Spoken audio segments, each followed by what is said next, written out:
అనకాపల్లి జిల్లా నర్సీపట్నం రిజిస్ట్రేషన్ మరియు స్టాంపుల శాఖ ఆధ్వర్యంలో మన రిజిస్ట్రేషన్ మన బాధ్యత కార్యక్రమం.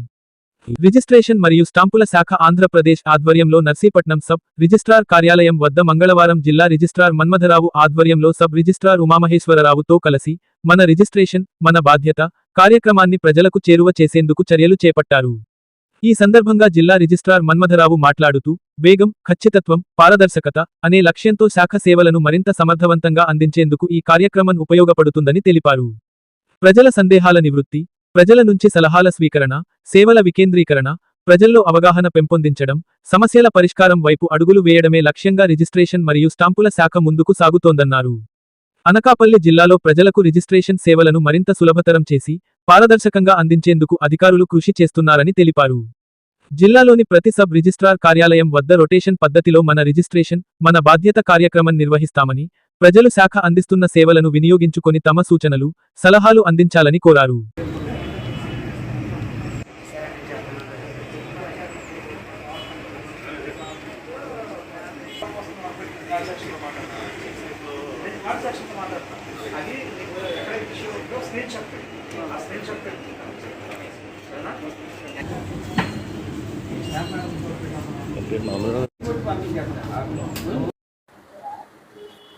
నమస్కారం అండి అందరికి కూడా.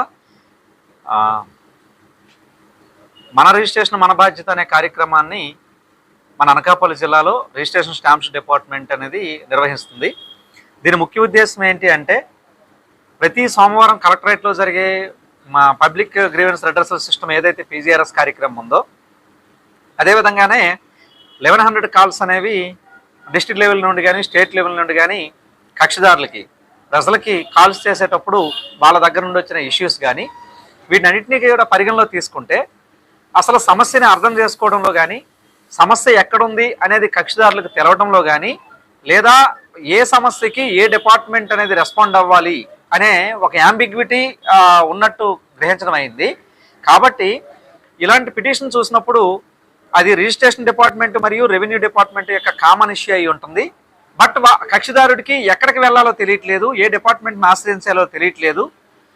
కాబట్టి వచ్చిన ఇలాంటి అవగాహన సదస్సులను ఏర్పాటు చేసినప్పుడు సమస్య ఏంటి, సమస్య పరిష్కారం జరిగితే వెంటనే జరిగేటట్టు, ఒకవేళ సమస్య పరిష్కారం వేరే డిపార్ట్మెంట్ దగ్గర ఉంది అంటే ఇమీడియట్గా అదే డిపార్ట్మెంట్తో ఇంటర్నల్ డెమోక్రసీ వాళ్ళతో ఉండే పరిచయాల దృష్ట్యా ఆ డిపార్ట్మెంట్కి కాల్ చేసే సమస్యను చెప్పడం, లేదు సమస్య పరిష్కారం కాదు అంటే ఎందుకు పరిష్కారం కావట్లేదు అనే దాన్ని వివరించడం కోసం నేరుగా ప్రజల దగ్గరకే, కక్షిదారుల దగ్గరకే వచ్చి వాటి మీద అవగాహన పరచాలనే ముఖ్య ఉద్దేశంతో ఈ కార్యక్రమాన్ని ఏర్పాటు చేయడం జరిగింది. ఈ కార్యక్రమం యొక్క ముఖ్య ఉద్దేశం ఏంటి అంటే, ప్రజలకు మరింత చేరువలో డిపార్ట్మెంట్ అవ్వటం, పబ్లిక్కి అదేవిధంగా డిపార్ట్మెంట్కి మధ్య ఏదైతే అడ్డగోలుగా కొన్ని రకాల జోక్యం చేసుకునే చర్యలు అంటారు దాన్ని, అలాంటి ఏవైతే ఉన్నాయో వాటిని అన్నింటినీ కూడా తొలగించి ఇంటర్నల్ డెమోక్రసీ పాజిటివ్ వైపు మీద తీసుకెళ్లాలనే ఉద్దేశంతో ప్రజలను మరింత చేరువుగా సబ్ రిజిస్ట్రార్తో లేదా సీనియర్ అసిస్టెంట్తో లేదా జూనియర్ అసిస్టెంట్తో నేరుగా తన పని తను చెప్పుకోవటం, అదేవిధంగా నేరుగా జిల్లా రిజిస్ట్రారే ఒక వారానికి ప్రతి శుక్రవారం ప్రతి మంగళవారం ఏదో ఒక సబ్ రిజిస్ట్రార్ కార్యాలయాల్లో రొటేషన్ మెథడ్లో ఈ కార్యక్రమాన్ని పెట్టినందువల్ల ప్రజలు తన సమస్యలు నేరుగా చెప్పుకునే వెసులుబాటు కలిగి ఉంటుంది. ఒకవేళ అవి హెడ్ ఆఫీస్తో రిలేటెడ్ ఇష్యూస్ అయినట్టయితే అది హెడ్ ఆఫీస్కి ఆ సమస్యను నివేదించడం కూడా ఒక అవకాశం ఉంటుంది.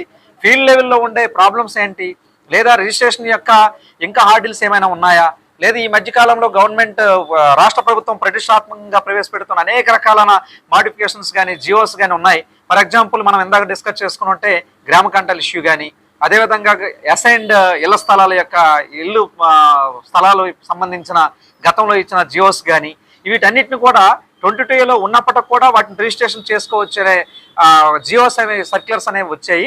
ఆ మెమోస్ మీద కూడా ప్రజలకు అవగాహన పరచడానికి, ఏదైతే సందేహాలు ఉన్నాయో నేరుగా సబ్ రిజిస్ట్రార్ కార్యాలయం చేరుకునే వ్యక్తులకి వాటిని అవగాహన పరచాలనే ఉద్దేశంతోనే ఈ కార్యక్రమాన్ని ఏర్పాటు చేయడం జరిగింది. మీ ద్వారా డిపార్ట్మెంట్ యొక్క పెర్సెప్షన్ చేంజ్ చేయటం, అసలు డిపార్ట్మెంట్కి వెళ్ళి తన సందేహాన్ని తన ఏదైతే ప్రాబ్లం ఉందో దాన్ని నేరుగా చెప్పుకోగలిగే భరోసా కక్షిదారులు కల్పించాలనే ఉద్దేశం అన్నిటి కూడా ఈ యొక్క ప్రోగ్రామ్ యొక్క ముఖ్య ఉద్దేశం. ఇప్పుడు ఈ మధ్యకాలంలో మనకి గ్రామ కంటాల యొక్క మెమో వచ్చింది. ఆ గ్రామ కంటాల ఉద్దేశం ఏంటంటే, కొన్ని లక్షల మంది పేదలు ఇబ్బంది పడుతున్నారన్న ఆలోచనతో అవి 22A ఉన్నాయి, దాని రిజిస్ట్రేషన్స్ అవ్వట్లేదు, పిల్లల పెళ్ళిళ్ళకి అమ్ముకోలేకపోతున్నారు, లేదా బ్యాంకులకు లోన్ పెట్టలేకపోతున్నారు. బ్యాంకుల్లో ఇలాంటి అనేక రకాలైన ప్రాబ్లమ్స్ని వచ్చినప్పుడు ప్రభుత్వం దీన్ని పరిశీలించి ఒక మెమోని జారీ చేసింది. దాని ఉద్దేశం ఏంటి అంటే ఆ విలేజ్ యొక్క సర్వే నెంబర్ గ్రామ కంఠంలో ఉండి 1Bలో ఆ గ్రామ కంఠం నెంబర్ రిఫ్లెక్ట్ అయ్యి కక్షిదారుడు అదే గ్రామ కంఠం నెంబర్తో ఒక డాక్యుమెంట్ ప్రజెంట్ చేసినట్టయితే అది 22Aలో ఉన్నా లేకపోయినా దాన్ని పట్టించుకోకుండా సెల్ఫ్ డిక్లరేషన్తో రిజిస్ట్రేషన్ చేయాలి. దీనికి ఎటువంటి రెవెన్యూ విఆర్ఓ కానీ ఎంఆర్ఓ సర్టిఫికేట్లు కానీ ఏవి అవసరం లేదు. ఇది లేటెస్ట్గా వచ్చింది. అదే నిన్న వచ్చిన గవర్నమెంట్ నుండి వచ్చిన దీని ప్రకారంగా ఎవరికైతే ప్రభుత్వం అసైన్డ్ ఇళ్ల పట్టాలు ఇచ్చిందో దాంట్లో ఇల్లు ఆల్రెడీ కట్టుకొని అవి రిజిస్ట్రేషన్ జరగని పరిస్థితులు ఏవైతే ఉన్నాయో వాటిని గవర్నమెంట్ వారు గతంలో ఇచ్చిన అసైన్డ్ పట్టా, వారు ఇల్లు కట్టుకున్నప్పుడు ఇల్లుకి పట్టే పన్ను రసీదు, వీటిని వాళ్ళు 10 సంవత్సరాల కాలం అయ్యిందని తర్వాత వాటిని డాక్యుమెంట్ కానీ ప్రజెంట్ చేస్తే అవి ఎవరికైనా అమ్ముకునే వెసులుబాటు కలుగుతుంది. అది లేటెస్ట్గా పెట్టిన జీవో. అంటే ఇలాంటి ఏవైతే ప్రభుత్వం ప్రజలకి సౌకర్యాలు కల్పిస్తుందో, వెసులుబాట్లు కల్పిస్తుందో, వీటి అన్నిటి మీద కూడా ప్రజలకి అవగాహన కల్పించాలనే ఉద్దేశంతోనే ఇలాంటి కార్యక్రమాన్ని పెట్టడం, at the same time internal democracy develop చేయటం, అలాగే డిపార్ట్మెంట్కి కక్షిదారులకి మధ్యన ఏదైతే సోకాల్డ్ మధ్యవర్తులుగా లేకపోతే ఇంకా XYZ అని చెప్పుకుంటున్నామో అవేవీ లేకుండా నిర్మూలించడం, డిపార్ట్మెంట్ మీద పబ్లిక్ పాజిటివ్ పెర్సెప్షన్ని డెవలప్ చేయటం, PGRSలో ఉండే సమస్యలు ప్రజలు నేరుగా కలెక్టరేట్ వరకు వ్యయ ప్రయాసాలకు లోబడి ఇలాంటి ఇంత ఎండలకి భయపడి వెళ్ళనాల్సిన అవసరం లేకుండా మీ దగ్గరికే మేము వచ్చి సమస్యని పరిష్కరిస్తాం, సమస్యని వింటాం, సమస్యను ఒకవేళ ఉంటే HODకి కూడా వాటిని తెలియజేస్తామనే ఒక భరోసా ఇవ్వడానికి ఈ కార్యక్రమాన్ని ఏర్పాటు చేయడం జరిగింది మన అనకాపల్లి జిల్లాలో. కాబట్టి ఈ యొక్క అవకాశాన్ని అందరూ ఉపయోగించుకోవాలని మీ ద్వారా, పత్రికా మిత్రులు మీ ద్వారా ప్రజలకు కూడా తెలియజేయాలని మీకు కూడా మరొకసారి ఈ కార్యక్రమం తరపున ధన్యవాదాలు తెలియజేసుకుంటున్నాను. Yeah.